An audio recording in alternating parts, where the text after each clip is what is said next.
अब बात करते हैं चैप्टर 27 की, दैट इज क्वालिटी मैनेजमेंट। सही है। अब ये चैप्टर पहले एस में था, अब A2 में आ गया। सॉरी, पहले से A2 में था अपना, और ये पहले था चैप्टर लीन प्रोडक्शन के साथ। अब जो है वो ये चैप्टर जो है वो अलग से बन गया, और ये कम्प्लीटली क्वालिटी को जो है वो फोकस करता है। ठीक है। अब क्वालिटी क्या होती है? सही है। क्वालिटी का मतलब ये होता है कि आप जब कोई प्रोडक्ट ऐसा बना रहे हैं, सही है, जो कि कस्टमर की नीड्स को मीट कर रहा है। सही है। तो अ प्रोडक्ट, तो कस्टमर की नीड के हिसाब से आप जब प्रोडक्ट बनाते हो, तो वी से कि आपने क्वालिटी प्रोडक्ट बनाए। तो quality product is a good or service that meets the customers expectation and therefore is fit for purpose. तो ऐसा कोई प्रोडक्ट जो फिट फॉर पर्पस बनाया गया है, उसको हम कहते हैं क्वालिटी प्रोडक्ट। सही है। अब क्वालिटी प्रोडक्ट को मीट करने के लिए या बनाने के लिए आपको क्वालिटी स्टैंडर्ड्स बनाने पड़ते हैं। क्या आपका क्वालिटी स्टैंडर्ड मतलब कि स्टैंडर्ड क्या होना चाहिए आपके प्रोडक्ट का?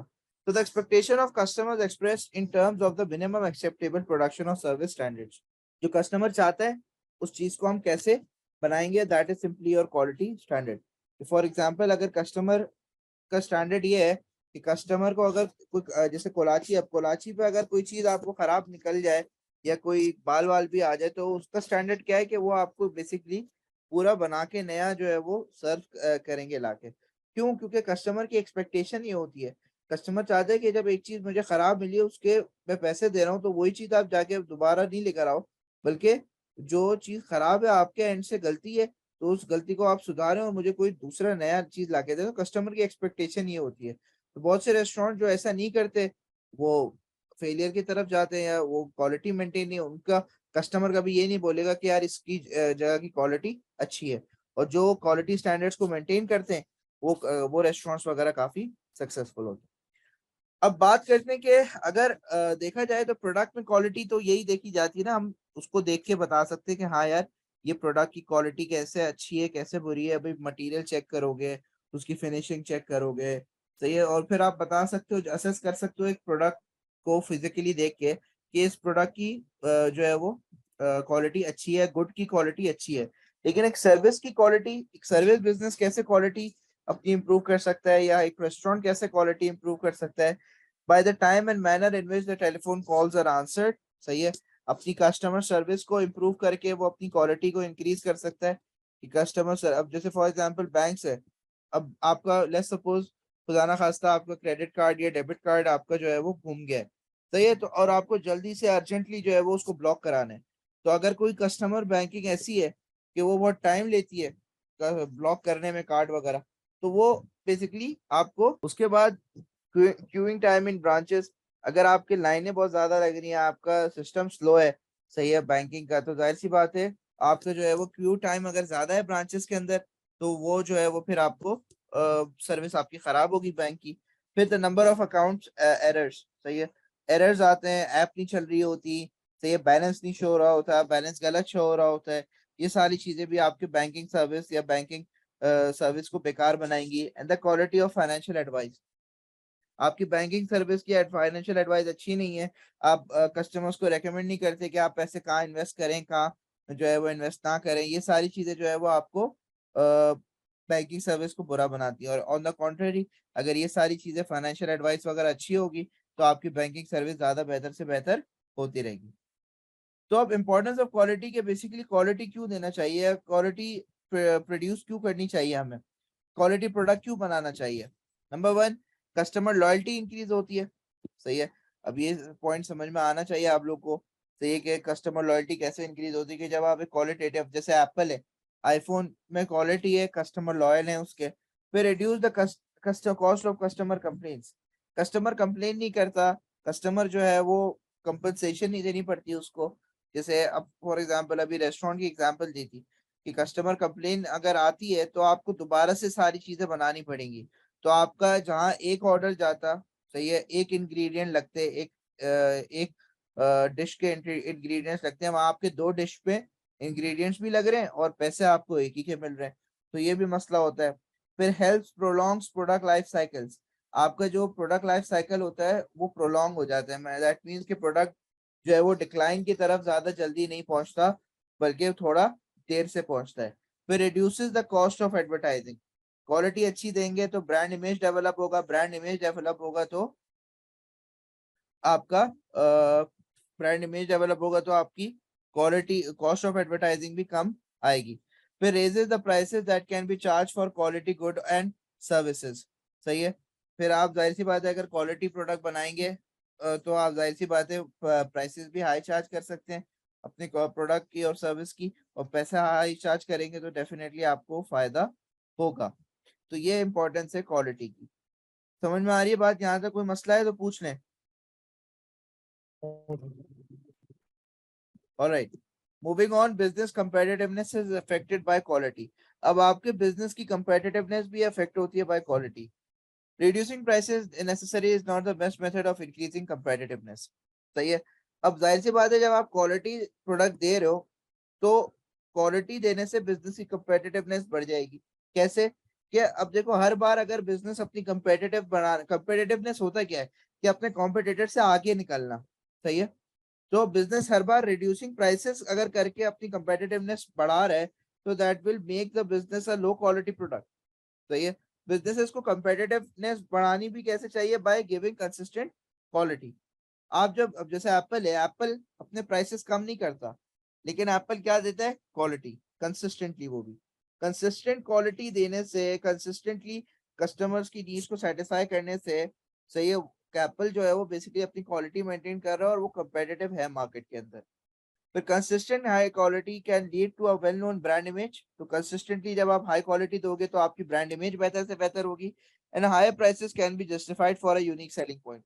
तो एप्पल जब कंसिस्टेंटली अपनी क्वालिटी उसने दी तो उसने एक ब्रांड इमेज डेवलप कर लिया, और अब वो ब्रांड इमेज के डेवलप जो कर रहा है उसने, उसकी वजह से वो हायर प्राइसेस भी चार्ज कर रहा है, क्योंकि वो कहता है कि हमारे पास एक यूएसपी है, और उसके पास है यूएसपी, बिल्कुल उसका जो ऑपरेटिंग सॉफ्टवेयर है वो उसकी एक यूएसपी है। फिर average consumer incomes are increasing which raises consumer expectations. अब यहाँ पे कंज्यूमर इनकम्स भी जो है वो कंट्री वर्ल्ड वाइड देखा जाए तो कंज्यूमर इनकम्स भी इंक्रीज हो रही है। सही है। और कंज्यूमर इनकम्स इंक्रीज होने की वजह से कंज्यूमर बोलता है कि यार मेरी मुझे प्रोडक्ट ऐसा दो जो क्वालिटी वाइज हो, मुझे पैसों की टेंशन नहीं है। तो जाहिर सी बात है जब इनकम्स बढ़ना शुरू हो जाती हैं तो फिर आप देखते हो कि यार आपको क्वालिटी की तरफ जाना है, and not just you just prices don't matter to you. सही है। आपको क्वालिटी देखनी होती है। जैसे अगर फॉर एग्जांपल पहले आप इनकम अगर मेरी लेट्स सपोज पहले कम थी तो मैं क्वालिटी नहीं, मैं प्राइस देखता था कि हाँ यार जो चीज सस्ते में है वो उठा लेते हैं। लेकिन अगर आज अगर इनकम ज्यादा है तो मैं प्राइस नहीं बल्कि क्वालिटी देखूंगा कि क्वालिटी जो है वो अच्छी है या नहीं, प्राइस भले जितनी भी हो। तो अगेन हाउस होल्ड की इनकम्स बढ़ने की वजह से, कंज्यूमर्स की इनकम बढ़ने की वजह से भी जो है वो अक्सर आपको क्वालिटी इंप्रूव करनी पड़ती है। फिर the impact of methods of quality control on a business. अब बात करते हैं कि क्वालिटी कंट्रोल क्या होता है और क्वालिटी कंट्रोल जो है वो कैसे आपके बिजनेस की क्वालिटी को इम्प्रूव करता है। तो क्वालिटी के दो मेथड्स है, दो तरीके हैं, क्वालिटी कंट्रोल करना और एक क्वालिटी एश्योरेंस देना। अब क्वालिटी कंट्रोल पहले बढ़ रहे हैं, this is based on inspection of the product और अ सैंपल ऑफ प्रोडक्ट्स। आप क्या करते हो? आप जो है वो क्वालिटी कंट्रोल करते हो कि जब प्रोडक्ट जब बन जाता है तो आप उस प्रोडक्ट को इंस्पेक्ट कर रहे होते हो। सही है। और इंस्पेक्ट करने के बाद आप डिटरमिन कर रहे होते हो क्वालिटी प्रोडक्ट है या नहीं। तो बेसिकली जैसे फॉर एग्जांपल अगर एक फैक्ट्री में जीन्स बन रही है तो jeans up to the mark बनी है, वो कैसे पता चलेगा आपको? कि जब एट द एंड आप जो है वो देख रहे हो तो जीन्स में कोई फॉल्ट या डिफेक्ट है या नहीं। So basically there are three quality control methods. The three stages to effective quality control is prevention. This is the most effective way of improving quality. If the design of the product satisfies the requirement of customer and allows of accurate production, then the other two stages will be less significant. Quality should be designed into the product. तो सबसे पहले तो कि कोई quality issue आना नहीं चाहिए, prevent करो। सही है।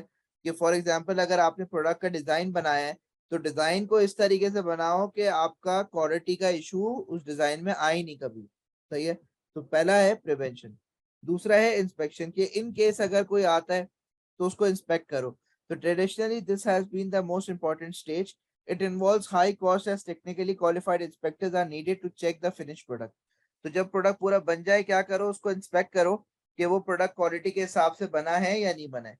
और इसके अंदर यूजुअली आपको क्वालिटी इंस्पेक्टर्स जो है वो हायर करने पड़ते हैं, जो कि आपके प्रोडक्ट को असेस कर रहे होते हैं, देख रहे होते हैं कि भाई हाँ ये प्रोडक्ट सही तरीके से बना है या नहीं बना। और लास्टली अगर कोई गलती निकलती है तो क्या करो? करेक्शन एंड इम्प्रूवमेंट करो। करेक्शन एंड इम्प्रूवमेंट का मतलब ये है कि this is not just correcting the faulty product but also concern with correcting the process. कि फॉर एग्जाम्पल अगर मशीन में कोई खराबी है तो मशीन को भी ठीक करो, प्रोडक्ट में अगर खराबी है तो प्रोडक्ट को भी ठीक करो। तो ये क्या, अगर प्रोडक्ट खराब हो रहा है मशीन की वजह से तो उस मशीन को जाके ठीक करो ताकि फ्यूचर में क्वालिटी प्रॉब्लम्स ना आए। तो ये तीन मेथड्स होते हैं आपकी क्वालिटी कंट्रोल के, प्रिवेंशन, इंस्पेक्शन एंड करेक्शन। कि सबसे पहले प्रोडक्ट को डिजाइन इस तरीके से करो कि क्वालिटी का मसला आए ही नहीं, और अगर क्वालिटी का मसला आता है तो उसको इंस्पेक्ट करो और उसको सही करने की कोशिश करो, और लास्टली करेक्शन और इम्प्रूवमेंट करने की कोशिश करो जानो कि वो क्वालिटी का मसला किस प्रोसेस में आया, कैसे आया, और उस फ्यूचर में ना आए। Impact of quality control on business. Of quality control based on inspection involves a group of quality control inspectors who check the output workers. There are several problems with this. सही है। Quality control में होता क्या है कि आपके inspectors जो है वो चेक कर रहे होते हैं, इंस्पेक्शन हो रही होती है, तो उसका बिजनेस पे बहुत नेगेटिव इम्पैक्ट पड़ता है। अब वो नेगेटिव इम्पैक्ट क्या पड़ता है? Inspection is looking for problems and is negative in its culture. Inspectors believe that they have been successful when they find faults. तो इंस्पेक्टर्स का काम क्या होता है? फॉल्ट निकालना। और इंस्पेक्टर अपने काम को दिखाने के लिए जानबूझ के फॉल्ट्स निकालेगा। तो इसकी वजह से वर्कर्स जो है वो डीमोटिवेट हो जाएंगे और उनके बीच में एक रिसेंटमेंट हो जाएगी कि यार ये जो है वो हमारा काम पसंद करते ही नहीं है। फिर employees may view inspector as management employees who are there just to check on output and to find problems with the work. Workers may find it satisfying if a faulty product escapes the notice of this team of inspectors. इसका मतलब क्या है कि employ समझेंगे कि ये जो inspector हैं ये मैनेजमेंट के साथ है, मैनेजमेंट के एम्प्लॉयज हैं। और अब वर्कर्स अक्सर क्या करते हैं कि वर्कर्स अब खराब प्रोडक्ट बनाएंगे और वो कोशिश करेंगे कि ये इंस्पेक्टर जो है वो उसको नोटिस ना करे। अगर इंस्पेक्टर जो है वो उस खराब प्रोडक्ट को नोटिस नहीं करेगा तो जाहिर सी बात है वो समझेंगे कि ये हमारा सक्सेस हो गया है। कि या वर्कर एक तरीके से जो थोड़ा हरामीपन करेंगे वो ये करेंगे कि हाँ ये प्रोडक्ट खराब बना के जानबूझ के इंस्पेक्टर जो है वो इंस्पेक्टर की नजरों से आगे से गुजारेंगे ताकि उनका जो इंस्पेक्टर है सही है वो बिजनेस को नुकसान पहुंचे, बिजनेस को जो है वो फायदा। तो अक्सर एम्प्लॉयज ऐसा करते हैं कि जब वो मिसट्रस्ट का एक एलिमेंट आ जाता है ना कि एक ट्रस्ट इश्यूज हो जाते हैं और ये सारी चीजें, तो उसकी वजह से जो है वो आपस में जो एम्प्लॉयज हैं वो इंस्पेक्टर्स के खिलाफ हो जाते हैं और वो ये सारी हरकतें भी कर रहे होते हैं। फिर the job of inspection can be tedious so inspector becomes demotivated. बहुत ख्वारी का काम होता है, एक एक चीज देखना बहुत स्लो काम होता है और बहुत ख्वारी वाला काम होता है ये, तो इंस्पेक्टर्स अक्सर डीमोटिवेट हो जाते हैं। If checking takes place only at a few points in production process, faulty products may pass through several production stages before get being picked up. तो यहाँ पे ये है कि अगर आपके if checking takes place only at few points, मतलब कुछ कुछ प्रोसेसेस के बाद जो है वो चेकिंग हो रही है प्रोडक्शन की, तो फॉल्टी प्रोडक्ट्स जो है वो सेवरल डिफरेंट स्टेजेस से गुजर के जो है वो फाइनलाइज हो जाएंगे, तो आपको पता नहीं चल पाएगा कि कौन से स्टेज पे मसला आया है। सही है। कि फॉर एग्जांपल पूरा प्रोडक्शन प्रोसेस होने के बाद एट द एंड एक बंदा खड़ा हुआ है वो चेक कर रहा है। सही है। तो पूरा प्रोडक्शन प्रोसेस होने के बाद जब वो चेक करेगा तो उसको कैसे पता चलेगा कि प्रोडक्ट प्रोसेस नंबर 3 में मसला आया है, प्रोसेस नंबर 2 में मसला आया है। तो इसमें आ रही बात। फिर उसके बाद है it reduces workers responsibility for quality. अब वर्कर बोलेगा कि अभी मेरी जिम्मेदारी क्वालिटी की लिए नहीं है, तो मैं जो है वो क्वालिटी का ध्यान क्यों दूं? तो इंस्पेक्टर देखेगा, इंस्पेक्टर ही जो है वो क्वालिटी असेस करेगा। तो ये वर्कर को लेस रिस्पॉन्सिबल बना देता है of the responsible of the quality. अब दूसरा मेथड पे आ जाते हैं।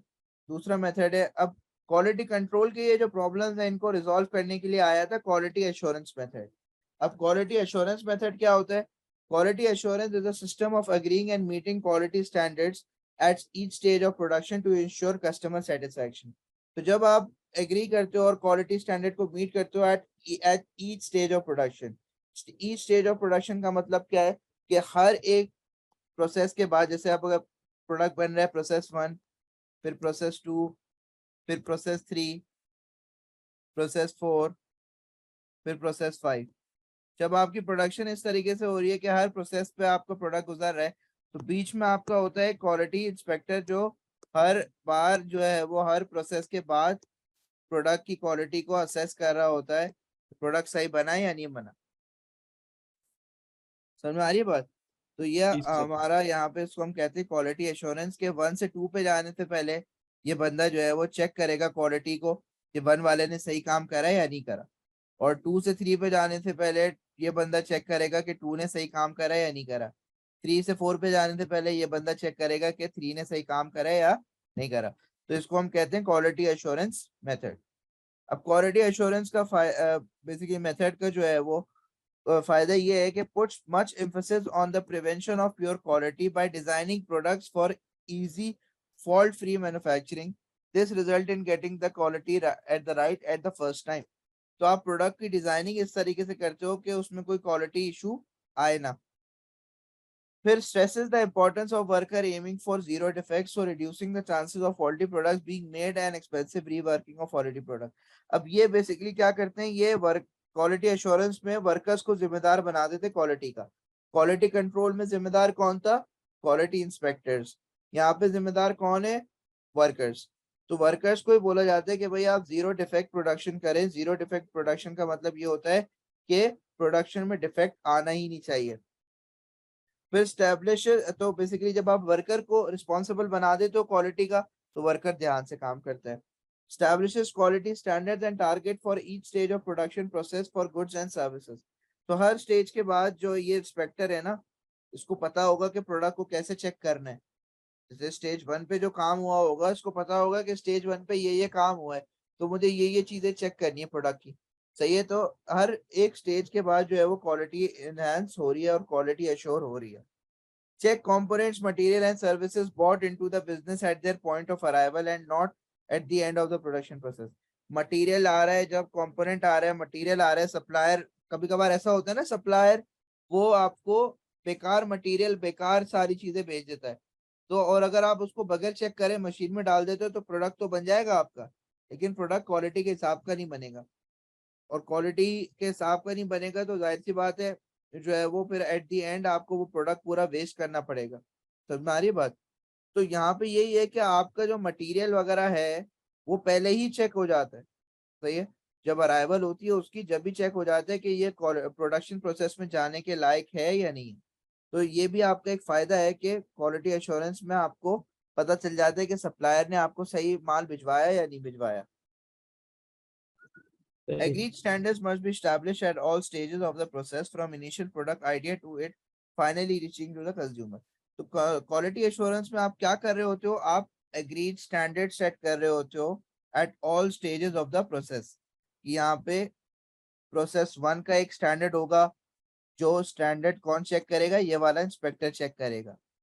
फिर एग्रीड एक स्टैंडर्ड होगा प्रोसेस 2 का, जो प्रोसेस 2 का स्टैंडर्ड ये वाला इंस्पेक्टर चेक करेगा। तो हर एक प्रोसेस का एक पर्टिकुलर स्टैंडर्ड है कि फॉर एग्जांपल अगर आप खाना सर्व कर रहे हो, कोलाची का स्टैंडर्ड क्या है। अक्सर जगहों पे जो है वो क्या होता है कि खाना ऐसे ही आ जाता है ना खुला हुआ। कोलाची का स्टैंडर्ड क्या है, फॉइल में रैप करके आपको ऊपर से खाना प्रोवाइड कर रहे होते हैं। तो ये जो स्टैंडर्ड के थ्रू जो चीजें आपको मिल रही होती है, बेसिकली हर एक प्रोसेस का स्टैंडर्ड होता है। तो इसको हम सिंपली क्वालिटी अश्योरेंस कहते हैं कि हर एक स्टेज ऑफ प्रोसेस का एक पर्टिकुलर स्टैंडर्ड होगा। फिर उसके बाद एक मिनट, ओके।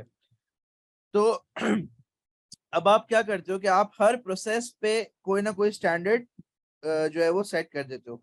जैसे प्रोडक्ट डिजाइन पे आपने एक स्टैंडर्ड सेट कर दिया कि प्रोडक्ट का डिजाइन का स्टैंडर्ड होना चाहिए। सही है, कि स्टैंडर्डाइज प्रोडक्ट होना चाहिए। फिर क्वालिटी ऑफ इनपुट का एक स्टैंडर्ड सेट करा है आपने कि भाई क्वालिटी कैसी होनी चाहिए प्रोडक्शन करते हुए। सही है। कि जो सॉरी क्वालिटी ऑफ इनपुट्स मतलब जो रॉ मटेरियल आ रहा है उनका स्टैंडर्ड आपने सेट करा। उनको एक सर्टेन, जैसे अब फॉर एग्जांपल मैं चिप्स बना रहा हूँ, तो चिप्स की पैकेजिंग वगैरह कैसी होनी चाहिए वो स्टैंडर्ड सेट करा मैंने। फिर उसके बाद मैंने एक स्टैंडर्ड सेट करा कि क्वालिटी ऑफ इनपुट्स मतलब जो आलू है उसका साइज क्या होना चाहिए, एक पर्टिकुलर साइज का आलू मुझे चाहिए। फिर क्वालिटी, प्रोडक्शन क्वालिटी के मशीन वगैरह जो है वो मैं कैसी इस्तेमाल करूंगा, साफ सुथरी होनी चाहिए मशीन, वो कितना साफ होना चाहिए, उसके अंदर कितना ऑयल होना चाहिए, कितना बॉइलिंग पॉइंट पे मैं जो वो चीजें बनाऊंगा। तो ये प्रोडक्शन क्वालिटी है। फिर डिलीवरी सिस्टम्स की भी क्वालिटी असेस करूंगा कि जब मैं प्रोडक्ट को मार्केट में सेंड करूंगा, मार्केट में डिलीवर करने जाऊंगा, तो वो डिलीवरी सिस्टम्स कैसे होने चाहिए। जैसे अब फॉर एग्जांपल आइसक्रीम है, अब आइसक्रीम डिलीवर करने के लिए आपको एक पूरा रेफ्रिजरेटेड जो है वो आपको बस या वो वैन चाहिए होती है पूरी, सही है, जिसमें पीछे रेफ्रिजरेटर लगा हुआ हो। तो ये वाला क्वालिटी स्टैंडर्ड है मेरा सेट कि वो रेफ्रिजरेटर का मिनिमम टेम्परेचर क्या होगा, आइसक्रीम कितने कहाँ कैसे स्टोर की जाएगी, ये सारी चीजें डिसाइड करना। फिर customer service including after sale service, ये भी चीजें डिसाइड करता हूँ मैं कि कस्टमर सर्विस मतलब प्रोडक्ट को बेचने के बाद जो है वो मैं कैसे चीजें जो है वो सेट करूंगा प्रोडक्ट को बेचने के बाद। कि प्रोडक्ट आपने बेच तो दिया लेकिन कस्टमर सर्विस या आफ्टर सेल सर्विस दे रहे हो उसको कस्टमर को, कि कस्टमर को बेचते हुए आपने बताया प्रोडक्ट के बारे में, और after that after sale service भी आपने बताई कस्टमर को या नहीं। तो ये पांचों स्टेजेस पे आप क्या कर रहे होते हो, क्वालिटी सेट कर रहे होते हो, क्वालिटी स्टैंडर्ड आपने सेट करा हुआ होता है कि ये स्टैंडर्ड के हिसाब से चीजें आएंगी। जैसे स्टैंडर्ड के हिसाब से प्रोडक्ट का डिजाइन होगा, एक पर्टिकुलर स्टैंडर्ड के हिसाब से क्वालिटी ऑफ इनपुट होंगे, एक पर्टिकुलर हिसाब से स्टैंडर्ड के हिसाब से प्रोडक्शन क्वालिटी होगी, डिलीवरी सिस्टम होंगे और कस्टमर सर्विस होगी। यहाँ तक कोई मसला किसी को तो पूछ लें। नहीं सर। क्लास में है, समझ में आ रहा है? जी सर। अच्छा जी। Possible impacts of quality assurance on business are as follows.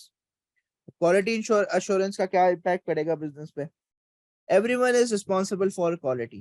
Quality assurance में क्या होता है, सब लोग जो है वो रिस्पॉन्सिबल होते हैं, एक छोटे से छोटा एम्प्लॉय भी जो है वो क्वालिटी एश्योरेंस का रिस्पॉन्सिबल होता है। फिर वर्कर मोटिवेशन इज इंक्रीज्ड, क्योंकि जाहिर सी बात है जब सब रिस्पॉन्सिबल होते हैं तो वर्कर का इनपुट आता है, वर्कर का इनपुट आता है कि वर्कर खुद चेक कर रहा है अपने प्रोडक्ट तो उसने सही बनाया है नहीं बनाया, तो वर्कर की मोटिवेशन भी इंक्रीज हो जाती है। फिर the system can be use to trace quality problems. अब अगर लेट्स सपोज आपको ट्रेस करना है कि क्वालिटी का मसला आया क्या है, कौन सी मशीन कौन से प्रोसेस के बाद आया मसला, कौन से स्टेज के बाद मसला आया, तो आपको पता है कि जिस स्टेज के बाद मसला आया मतलब उस स्टेज में खराबी है, उस स्टेज को आप सही करने की कोशिश करोगे। फॉर एग्जाम्पल यहाँ पे अगर प्रोसेस 3 के बाद प्रोडक्ट में मसला आया है कि प्रोसेस 3 के बाद से खराबी स्टार्ट हुई है प्रोसेस 4 5 में, तो आप प्रोसेस 3 को ठीक करोगे, मतलब खराबी प्रोसेस 3 में, तो इजीली आइडेंटिफाइबल है कि मसला क्वालिटी का आ कहाँ पे रहा है। फिर the system can be use to trace quality problems, ये हो गया। फिर it reduces the need for high cost of final inspection. आपको क्वालिटी इंस्पेक्टर्स वगैरह जो फाइनल इंस्पेक्शन करने आते हैं उनको रखने की जरूरत नहीं है, रीवर्किंग कॉस्ट नहीं आएगी क्योंकि चीजें देन एंड देयर सही हो रही हैं, तो ये तो रीवर्किंग कॉस्ट भी आपकी बहुत मतलब होगी ही नहीं ना, क्योंकि getting it right the first time, quality assurance का काम ही यही है कि getting it right for the first time, तो पहली दफा में आप चीज को अच्छा बनाओगे। फिर quality standards are set for all stages of production. The quality of work at each stage is assessed against these standards before the product is completed. तो अभी जैसे मैंने यहाँ पे समझाया था कि भाई लेट्स सपोज अगर क्वालिटी ऑफ इनपुट्स है कि आलू का साइज एक पर्टिकुलर होना चाहिए, तो आप देखोगे कि यार आलू का साइज जो है वो उस स्टैंडर्ड के हिसाब से होगा तो मैं उसको आगे भेजूंगा, और अगर आलू का साइज स्टैंडर्ड के हिसाब से नहीं है तो वो डिस्कार्ड हो जाएगा। It reduces total quality cost. An overall culture of quality can lead to reduced cost of wastage and faulty product. तो आपके faulty products नहीं बनेंगे जिसकी वजह से आपकी cost of wastages कम आ जाएगी, क्योंकि आपकी ओवरऑल कल्चर जो है वो बिजनेस में क्या है, क्वालिटी प्रोवाइड करनी। यानी कि अगर एक रेस्टोरेंट की बात करूं मैं, तो अंदर जो शेफ बैठा हुआ है, शेफ से लेके जो बाहर कैशियर है, अगर वो सब क्वालिटी के रिस्पॉन्सिबल हो जाएंगे, सब ये सोचेंगे कि यार हमारा रेस्टोरेंट है, हमें इस रेस्टोरेंट के लिए काम करना है, तो शेफ जो है वो रिस्पॉन्सिबल होगा कि वो चाहेगा मैं बेस्ट पॉसिबल डिश बनाऊं ताकि टेस्ट अच्छे से अच्छा आए और कस्टमर सेटिस्फाई हो। जो वेटर होगा वो बोलेगा कि भाई मैं बेस्ट तरीके से सर्व करूं खाना ताकि कस्टमर खुश हो। जो कैशियर होगा वो बोलेगा भाई मैं बेस्ट तरीके से कस्टमर से डील करूं, कस्टमर से बात करूं, कस्टमर से पैसे लूं, सही है, ताकि कस्टमर जो है वो सेटिस्फाइड फील करे। तो जब सारे ही एम्प्लॉय जो है वो आपके क्वालिटी देने में जो है वो खुश होंगे या क्वालिटी देना उनकी फर्स्ट प्रायोरिटी होगी, तो उसकी वजह से बिजनेस का जो नाम है या बिजनेस की जो क्वालिटी होगी वो इंक्रीज होगी, और उसकी वजह से बिजनेस का ही ब्रांड इमेज डेवलप होगा। तो आज कबाबजीज का अगर इतना नाम है या कोलाची का इतना नाम है, तो वो नाम कमाने की बजाय क्या है, क्वालिटी। समझ में आ रही है बात? सही। अब बात करते हैं the impact of total quality management on a business. अब टोटल क्वालिटी मैनेजमेंट क्या है कि जब आप क्वालिटी कंट्रोल क्वालिटी एश्योरेंस दोनों को साथ इस्तेमाल कर रहे हो, तो TQM often involves a significant change in culture of an organization. Employees can no longer think that the quality is someone else's responsibility. जैसे कि क्वालिटी एश्योरेंस में था, उसी तरह टोटल क्वालिटी मैनेजमेंट में भी होता है कि आप जो है वो एम्प्लॉयज को बोलते हो कि भाई क्वालिटी सबकी जिम्मेदारी है and not just a particular person or a manager. TQM should almost eliminate the need of separate quality control department with inspectors separated from the production line itself. तो यहाँ पे टोटल क्वालिटी मैनेजमेंट में आप employees को quality का responsible बना देते हो, और तो उसकी वजह से क्या होता है कि आपको अलग से क्वालिटी कंट्रोल डिपार्टमेंट की जरूरत भी नहीं पड़ती, कि आपका कोई अलग से डिपार्टमेंट नहीं होता जो आके क्वालिटी चेक करेगा। Employees are well trained and enough कि वो क्वालिटी खुद चेक कर सकते हैं। Total quality management aims to cut the cost of faulty or defective products by encouraging all workers to getting it right for the first time and achieve zero defects. So this total quality management is simply what we studied in quality assurance. तो total quality management को अगर देखा जाए तो basically total quality management ये होता है कि कंज्यूमर पे ज्यादा फोकस रखें, कि कंज्यूमर की जो भी नीड्स है जो भी वांट्स है उसको मेक श्योर करें कि फुलफिल कर रहे हैं, कंटिन्यूसली प्रोडक्ट में इंप्रूवमेंट्स लाते रहें और क्वालिटी इंप्रूव करते रहें अपनी, और प्रोडक्ट बनाने में getting it right for the first time. And you should make sure that के सारे एम्प्लॉयज उस क्वालिटी का उस डिसीजन का पार्ट हो, कि हर एम्प्लॉय जो है वो अपनी तरफ से क्वालिटी का काम कर रहा है। तो यह आपका पूरा क्वालिटी मैनेजमेंट है। फिर उसके बाद बात करते हैं दैट इज बेंचमार्किंग। अब बेंचमार्किंग क्या होती है? Benchmarking involves management identifying the best firms in the industry and then comparing the performance standards including quality of these businesses with those of their own business. तो क्या होता है कि एक बिजनेस है, अब लेट्स सपोज एक बिजनेस ए है, ये बिजनेस ए जो है ये बेस्ट बिजनेस है इंडस्ट्री का, मेरा बिजनेस है। अब जब मैं देखूंगा ना कि यार ये बेस्ट जो बिजनेस है ये बेस्ट क्यों है, ये जानने के लिए जब मैं एनालिसिस करूंगा अपने, सही है, तो बेसिकली मेरा जो बेंचमार्क है वो ये बिजनेस है, और इसके हिसाब से मैं अपनी कंपैरिजन कर रहा हूँ कि मैं कहाँ कहाँ लैग कर रहा हूँ। तो इसको सिंपली मैं कहता हूँ बेंचमार्क करना। कि लेट्स सपोज अगर फॉर एग्जांपल एप्पल है, सही है, अब एप्पल एक बेस्ट इन समझ लो बेस्ट है एक सेलफोन मैन्युफैक्चरिंग इंडस्ट्री में। तो यहाँ पे अगर जितने भी जैसे सैमसंग है फॉर एग्जांपल, अगर सैमसंग चाहता है, या चलो सैमसंग के छोटा बिजनेस लेते हैं, ओप्पो ले लेते हैं। अब ओप्पो रिलेटिवली एक छोटा बिजनेस है एप्पल से, लेकिन दोनों की इंडस्ट्री सेम है। तो ओप्पो ने अगर अपने जो है वो चीजें देखनी है कि यार एप्पल बेस्ट क्यों है, तो ओप्पो को क्या करना पड़ेगा? बेंचमार्क करना पड़ेगा एप्पल को, सही है, कि एप्पल जो है वो बेस्ट बिजनेस है, तो उससे मैं कंपेयर करूंगा अपनी एक्टिविटीज को, अपनी सारी चीजों को, कि मैं कहाँ पे लैग कर रहा हूँ और एप्पल क्या कर रहा है। तो स्टेजेस इन बेंचमार्किंग प्रोसेस, अब होता क्या है बेंचमार्किंग में? सबसे पहले तो identify the aspects of the business to be benchmark. आपको बेंचमार्किंग करनी किस पे है? अब बिजनेस के बहुत सारे एस्पेक्ट्स होते हैं। अब एप्पल अब एप्पल से आपको क्या बेंचमार्किंग करनी है? एप्पल से आपको प्रोडक्शन प्रोसेस सीखना है, कि एप्पल के प्रोडक्शन प्रोसेस क्या है, उसके हिसाब से बेंचमार्किंग करनी है। एप्पल का प्रोडक्शन प्रोसेस से बेंचमार्क करनी है, या एप्पल की कस्टमर सर्विस आपको अच्छी लगती है, उससे आपको देखना है कि उससे बेंचमार्किंग करनी है आपको अपनी, या एप्पल का प्रोडक्ट जो है वो आपको बड़ा पसंद है, तो प्रोडक्ट के हिसाब से प्रोडक्ट की क्वालिटी सारी चीजें जो है वो आपको बेंचमार्क करनी है। आपको बेंचमार्क करना क्या है, सही है? तो सबसे पहले तो एस्पेक्ट आइडेंटिफाई करो बेंचमार्क का, फिर measure the performance in the areas. अपनी परफॉर्मेंस मेजर करो कि आप अभी कहाँ पे खड़े हो, आपकी प्रोडक्शन कैसी है, आपका कस्टमर सर्विस कैसा है, आपका प्रोडक्ट का डिजाइन वगैरह कैसा है। फिर identify the firms in the industry which are considered to be best. तो फिर उसके बाद आप जो है वो कंसिडर करो कि हाँ यार चलो एप्पल अच्छा है, सही है, और एप्पल एक बेस्ट फर्म है इंडस्ट्री का, और आप लोग जो है वो एप्पल्स के साथ ये सारी चीजें आप कंपेयर करना शुरू हो जाते हो।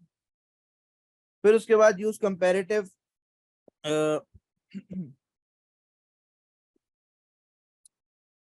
use comparative data from the best firms to establish the main weaknesses in the business. तो फिर आप जो है वो कंपेयर करो, और कंपेयर करने के बाद आपको फिर पता चलेगा कि कहाँ कहाँ आप लैकिंग कर रहे हो. Set standards for improvement. फिर अपने क्वालिटी स्टैंडर्ड सेट करो और अपनी इम्प्रूवमेंट की तरफ जाओ.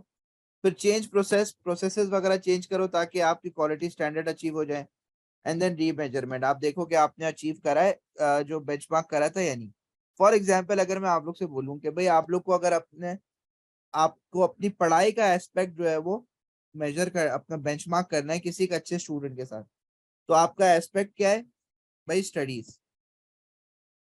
आपको क्या बेंचमार्क करना है? अपनी स्टडीज को. अभी आप पहले अपनी परफॉर्मेंस मेजर करो कि अभी करंटली आपकी स्टडीज कैसी चल रही हैं, करंटली आप कैसा पढ़ रहे हो. सही है. फिर आप बेस्ट स्टूडेंट देखो कि क्लास का बेस्ट स्टूडेंट कौन है जिससे आपको अपनी बेंचमार्किंग करनी है. जैसे ऐसा भी होता है ना कभी कभार कि यार मेरे तो 10 नंबर आए, मेरे दोस्त के 11 नंबर आए, दोनों न कम में हो. सही है. तो जाहिर सी बात है अगर आपके उससे ज्यादा आ रहे हैं तो क्या हुआ, लेकिन जो टॉपर है क्लास का उससे आप जो है वो बेंचमार्क करो अपने आप को. फिर उसके बाद आप देखो कि आपकी वीकनेस क्या है, वो क्या कर रहा है और आप क्या कर रहे हो. सही है. आप कंपैरिजन जो एक्सरसाइज होती है उसको करो. फिर आप अपने स्टैंडर्ड सेट करो. अच्छा यार मुझे भी जो है वो उसको फॉलो करना है, उसको मैं कॉपी करूंगा. वो दिन में ये कर रहा है तो मैं दिन में ये करूंगा. और फिर उसके बाद आप चेंज लेकर आओ, इम्प्लीमेंट करो, और फिर उसके बाद रीमेजर करो कि whether you have successfully benchmarked it or not. समझ में आई बात या नहीं आई? बिल्कुल। आई सर, थोड़ी थोड़ी ये आई। पूरा आपका प्रोसेस है बेंचमार्क करने का. ये बेंचमार्किंग का प्रोसेस है कि establish the relevant BPIs. BPIs क्या होता है? बेंच. बेसिकली ये इंडिकेट करते हैं कि performance indicator, bench marking performance indicator, कि आपको क्या क्या चीजें जो है वो कंपेयर करनी है दूसरे बिजनेस के साथ. फिर आप अपने अपने आप को मेजर करते हो. आप फिर बेस्ट बिजनेस को सेलेक्ट करते हो, कंपेयर करते हो उसके साथ, फिर अपने स्टैंडर्ड सेट करते हो, फिर चेंज को इम्प्लीमेंट करते हो और फिर रीमेजर करते हो. तो ये पूरा आपका बेंच मार्किंग प्रोसेस का साइकिल है. अब बेंच मार्किंग के फायदे क्या है? Benchmarking is more effective way of identifying and solving business problems than trying to solve production or quality problems without external comparison. Benchmarking के जरिए ये होता है कि आपको बेस्ट इंडस्ट्री के प्रैक्टिसेस पता चल जाते हैं, क्योंकि आपको पता होता है कि बेस्ट फर्म कौन सा है इंडस्ट्री में और वो क्या कर रहा है. तो दिस अलाउज यू कि आप जो है वो विदाउट एनी हेजिटेशन आपको, या विदाउट एनी मतलब एक तरीके से ख्वारी ख्वारी नहीं उठानी पड़ती है आपको. जो है वो क्वालिटी प्रॉब्लम्स आपके फौरन से असेस हो जाते हैं और आप जो है वो सिंपली क्वालिटी को सही तरीके से इम्प्लीमेंट करना शुरू हो जाते हो. फिर the area of greater significance of customers are identified. आप ये भी आइडेंटिफाई कर सकते हो कि कस्टमर सबसे ज्यादा सिग्निफिकेंट किस चीज को दे रहा है. प्रोडक्ट की क्वालिटी को दे रहा है, प्रोडक्शन प्रोसेस को दे रहा है, क्वालिटी ऑफ सर्विस को दे रहा है. फिर आप उस पर काम करना शुरू कर देते हो. फिर it is a process that can help a business increase international competitiveness. आप इंटरनेशनल बिजनेस से अपने आप को कंपेयर कर सकते हो कि इंटरनेशनल बिजनेस क्या करता है और आप क्या कर रहे हो, तो आपकी इंटरनेशनल कंपेटिटिवनेस भी अच्छी हो जाएगी. फिर comparison between businesses in different industries can be made. For example जो बैंक्स वगैरह होते हैं, बैंक्स की कस्टमर सर्विस अच्छी होती है. तो अगर मैं अपना बिजनेस स्टार्ट कर रहा हूँ और मुझे उसकी कस्टमर सर्विस अच्छी रखनी है, तो मैं उसको कंपेयर कर सकता हूँ बाया बैंक के, बैंक क्या क्या करता है और मैं क्या क्या कर रहा हूँ. तो ये तो एक तरीके से डिफरेंट इंडस्ट्रीज के बिजनेसेस भी कंपेयर हो सकते हैं. It is important to involve the workforce, then their participation can lead to better ideas for improvement and increased motivation. तो आप जो है वो बेंचमार्किंग में वर्कर्स को भी इन्वॉल्व करते हो, और वर्कर्स को इन्वॉल्व करने से वर्कर्स की मोटिवेशन भी बढ़ेगी, क्योंकि कंपैरिजन एक्सरसाइज जब हो रही होती है तो उसके अंदर आप वर्कर्स का इनपुट भी ले रहे होते हो. फिर internal benchmarking is comparing performance of different divisions of the same business. This form of benchmarking uses internal data which is easy to obtain. अब इंटरनल बेंचमार्किंग क्या होता है कि फॉर एग्जांपल अगर मार्केटिंग डिपार्टमेंट और एचआर डिपार्टमेंट का comparison हो रहा है और मार्केटिंग डिपार्टमेंट ज्यादा अच्छा परफॉर्म कर रहा है, तो एचआर को बोलेंगे कि भाई जैसे ये लोग परफॉर्म कर रहे हैं ना उसी तरह आपको परफॉर्म करना है. सही है. तो ये आपकी इंटरनल बेंचमार्किंग होती है कि सबसे जो बेस्ट आपका डिपार्टमेंट होता है ना, उससे आप अपने सारे डिपार्टमेंट्स को कंपेयर कर रहे हो. ये फायदे हैं आपके बेंचमार्किंग के. अच्छा अब ये देखें 6 पॉइंट लिखे हुए हैं यहाँ पे। मैंने आप लोगों को बताया था कि आप लोगों ने सिर्फ 2-2 3-3 पॉइंट याद करने, सही है। तो जो सबसे आसान लगे वो वाला याद कर लिएगा, it's all up to you. मेरा तो काम है कि सारे पॉइंट मैं समझाऊंगा, तभी मैंने सारे पॉइंट भी लिखे हैं। फिर the benchmarking approach has some limitations. अब बेंचमार्किंग के लिमिटेशंस क्या है? Benchmarking depends on obtaining relevant and up to date information from other businesses in the industry. तो दूसरे जो बेस्ट बिजनेसेस हैं उनसे आपको इंफॉर्मेशन गैदर करनी पड़ती है, और उनसे गैदर करना काफी मुश्किल होता है, इंफॉर्मेशन उनसे इतनी आसानी से नहीं मिल सकती। merely copying the ideas and practices of other businesses may discourage initiative and original ideas। Simply आप दूसरे बिजनेस को कॉपी कर रहे हो, दूसरे बिजनेस को सिंपली कॉपी करना आपको नए आइडियाज को डिस्करेज करेगा कि आप कोई नया आइडिया लेकर आ सकते थे लेकिन आप वो आइडिया नहीं लेकर आ पाए क्योंकि आपने सिंपली दूसरे बिजनेस को कॉपी कर लिया। फिर the cost of comparison exercise में not be recovered by the improvements obtained from benchmarking. जो खर्चा होता है आपका बेंचमार्किंग एक्सरसाइज करने में, जो कॉस्ट लगती है, वो कॉस्ट कभी आपकी रिकवर नहीं हो सकती। उसको हम कहते हैं संक कॉस्ट। क्या कहते हैं? Sunk cost. तो वो कॉस्ट आपकी कभी शायद रिकवर ना हो। एक तो ये भी एक ड्रॉबैक है कि ये पैसा आप जो खर्च करते हो कंपैरिजन एक्सरसाइज करने में, सही है, हो सकता है शायद प्रोडक्ट भी इतना इम्प्रूव ना हुआ हो और आपकी ये सारी कॉस्ट भी खर्च हो गई है। तो ये आपका पूरा बेंचमार्किंग का प्रोसेस है। तो क्वालिटी मैनेजमेंट एंड एवेल्युएशन, आपको एज अ बिजनेस क्वालिटी को ऑप्शन नहीं रखना चाहिए, बल्कि ये एक फंडामेंटल एस्पेक्ट है बिजनेस का कि सारे सक्सेसफुल बिजनेस जो है वो क्वालिटी पे ज्यादा फोकस करते हैं। आजकल के बिजनेसेस को क्वालिटी पे ज्यादा फोकस रखना पड़ता है क्योंकि कंपटीशन इतना हो गया। Quality is an issue for all businesses, not just manufacturers. Service sector providers such as tourism and insurance should also make quality of their products and customer service a priority to survive in competitive markets. तो आजकल के दौर में मैंने अभी जैसे बात बोली कि कंपटीशन इतना हो गया कि हर बिजनेस को क्वालिटी पे काम करना पड़ रहा है। फिर improving quality has obvious cost advantages if the rate of defected products is reduced। तो अगेन अगर आप क्वालिटी दोगे तो आपके डिफेक्टेड प्रोडक्ट्स नहीं बनेंगे, कंप्लेन्स नहीं आएंगी, कस्टमर सेटिस्फाई होगा और प्रोडक्ट्स में डिफेक्ट्स भी नहीं आएंगे। ठीक है, तो ये भी आपका फायदा है। और फिर फर्दर आपका ब्रांड इमेज इंप्रूव होगा और सेल्स भी इंक्रीज होंगी। Improving quality needs to be driving force throughout the business. आपके सारे एम्प्लॉयज का काम ही यही होना चाहिए कि आपको क्वालिटी प्रोडक्ट में डालनी है। And lastly, the meaning of quality must not be forgotten. It is not necessary to produce the best product or service at all costs, but to achieve the quality of product and service that the customer expects। खर्चे बढ़ा लेना और cost increase कर देना और उससे quality बढ़ा लेना, ये काम नहीं चाहिए। काम चाहिए कि क्वालिटी बढ़ाओ, वो क्वालिटी बढ़ाओ जो मीट करे कस्टमर की एक्सपेक्टेशंस को। क्योंकि अगेन क्वालिटी जब हमने स्टार्ट करा था हमने यही पढ़ा था कि quality is when you make, इस तरीके का प्रोडक्ट आप बनाते हो जो कि कस्टमर की नीड को सेटिस्फाई करे। तो इस तरीके का प्रोडक्ट जो है वो क्वालिटी प्रोडक्ट होता है। तो ये आपका पूरा जो है वो क्वालिटी मैनेजमेंट है। कोई मसला है इस टॉपिक में?